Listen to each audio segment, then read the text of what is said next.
ஓம் சரவண பவ.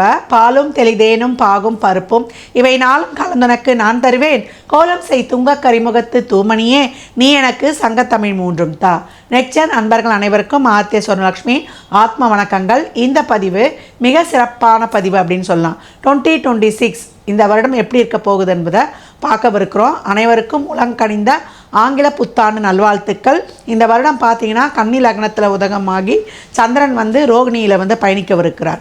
இந்த வருடம் 12 ராசிக்கும் என்ன மாதிரியான சாதக பாதக பலன்கள் நடைபெறவிருக்கு என்பதை பார்க்குறோம்.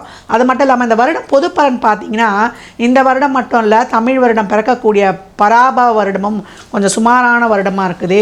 இயற்கை பேரிடர்கள், அதே போல் சீற்றங்கள், பஞ்சபூதங்கள் ஒரு அப்ஸ் அண்ட் டவுன்ஸாக அவங்க சரியாக இயங்காத நிலை. ஏன்னா எப்போ மழை வரும் எப்போ வெயில் அடிக்கும்னு தெரியாது. இந்த டிசம்பர் எண்ட்லேருந்தே ஜனவரி ஸ்டார்டிங்லேருந்தே நம்மளுக்கு ஒரே அரசியல் பரபரப்பு காணப்படும் சொல்லலாம். அரசியலில் ஒரு நல்ல ஒரு காரசாரமான விவாதங்கள். ஏன்னா எலெக்ஷன் டைம் ரொம்ப எந்த கட்சி ஜெயிக்கும், பழமை வாய்ந்த கட்சிகள் பலம் குறைவதும் புதிய கட்சிகள் பலம் பெருகுவதும் அதிகரித்து காணப்படும். கூட்டணி கட்சிகள் யார் எப்போ யாரோட கூட்டணி சேருவாங்க, இங்கே மட்டும் இல்லை உலகளாவிய அளவில் அரசியலில் மிகப்பெரிய மாற்றங்கள்லாம் ஏற்படும்.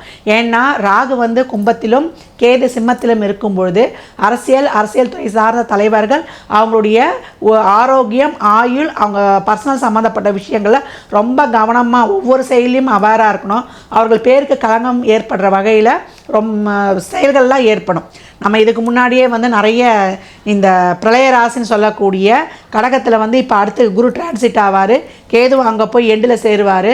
அந்த குரு அந்த இடத்துக்கு வரும்போதெல்லாம் மிகப்பெரிய மாறுதல்கள் நம்ம பார்த்துருக்குறோம். உலகளாவிய அளவுலையும் நம்ம நிறைய இந்த செலிப்ரிட்டிகளுடைய வாழ்க்கையில் மாற்றங்களும் ஏற்படும் அப்படின்னு சொல்லலாம். கலைத்துறை, ஆன்மீகத்துறை, அரசியல் துறை அப்படின்னு சொல்லிட்டு ஏற்கனவே பார்த்தீங்கன்னா ட்ரம்ப் என்ன போடுறாரு, யாருக்கு எப்போ வேலை போகும், யார் எப்போ வாழ்க்கையில் பொருளாதாரத்தில் பெரிய மாற்றங்கள் ஏற்படலாம் பார்த்துருக்கோம் உலகளாவிய அளவில்.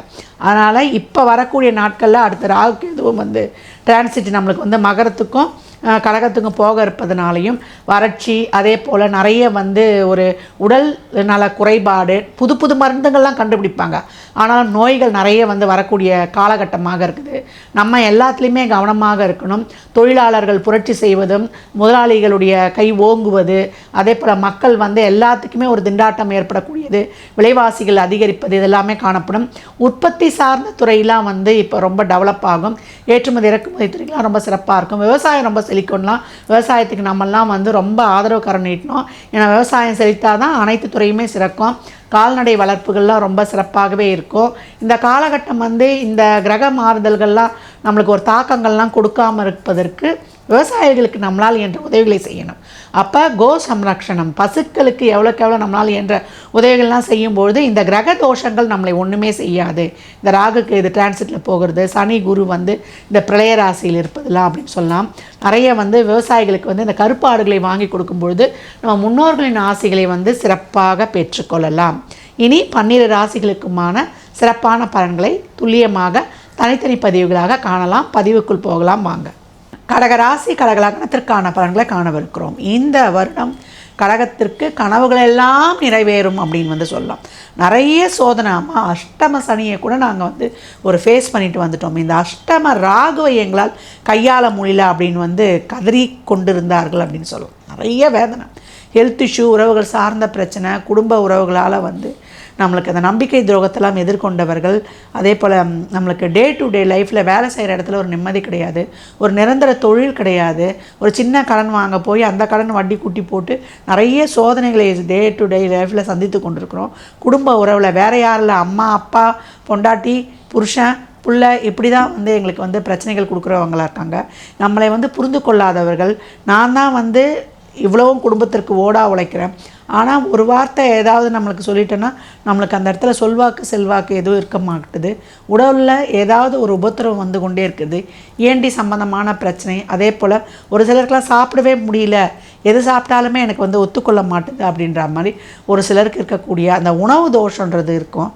அதுக்கெல்லாம் நீங்கள் இந்த காலகட்டம் சிவ வழிபாடு, பௌர்ணமியில் அன்னதானம், கோயிலுக்கு உணவு வாங்கி கொடுப்பது ரொம்ப சிறப்பாகவே இருக்கும். நீங்கள் சாப்பிட்ற சாப்பாடு, தண்ணி, சுவாசிக்கக்கூடிய காற்று, இதெல்லாம் கொஞ்சம் கூடுதல் கவனம் எடுத்துக்கோங்க. இந்த காலகட்டம் கடகத்திற்கு இருந்த அனைத்து விதமான பிரச்சனைகள், எங்கள் வாழ்விற்கு ஒரு வழி பிறக்காதா அப்படின்னு நீங்கள் கதறிய அந்த ஒரு எண்ணெய் குமுறல்கள் இருக்குது இல்லையா, அந்த எண்ணெய் குமுறலாம் இறைவனுடைய செவிக்கு கேட்டுருச்சு. குருவானவர் இப்போ வந்து உங்களுக்கு ஜூன் 2க்கு அப்புறம் உங்கள் ராசியில் வந்து அமர்ந்து போகிறார்.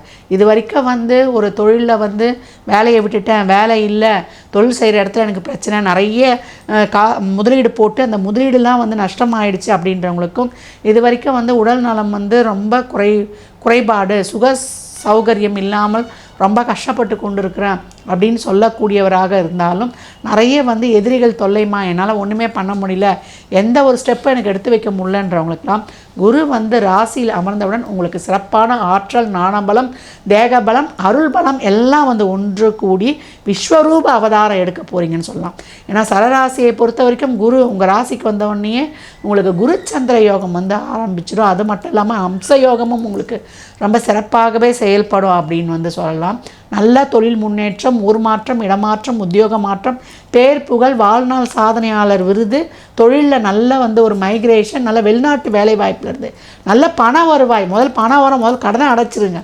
பிள்ளைகளுக்கான ஒரு நலன், உங்கள் வீட்டில் இருக்கக்கூடிய அனைத்து விதமான பிரச்சனைகளும் தீர்வது, சுக சௌகரியங்கள், தந்தை தாய் வழி உறவுகளிடையே இருந்த பிரச்சனைகள் தீர்வது, சகோதர வழி உறவுகளிடையே இருந்த மனக்கசப்புகள் தீர்வது, உங்கள் கணவன் மனைவிக்கிடையே இருந்த பிரச்சனைகள் தீர்ந்து இப்போ வந்து ஒன்றிணைவது, இல்லது அந்த பிரச்சனையை தீர்த்து அடுத்த வாழ்க்கைக்கு நம்ம மேற்கொண்டு வந்து செல்லக்கூடிய ஒரு வாய்ப்பு, வண்டி வாகனங்களில் விபத்தாகி அது மூலியமாக ஒரு உடல்நல குறைபாடெலாம் இருந்தால் அதுக்கெலாம் ஒரு நல்ல வைத்தியங்கள்லாம் இப்போ கிடைச்சி அதுலேருந்து உங்களுக்கு நல்ல மாற்றங்கள் ஏற்படுவது, நல்ல பொருளாதார வருவாய், இதெல்லாம் வந்து இனிமேல் வரக்கூடிய காலகட்டம். கடன் இருக்காது, இனிமேல் இருந்தால் கடனை அடைச்சிடுவீங்க, உங்கள் தேவைக்கான வருவாய் வரும்.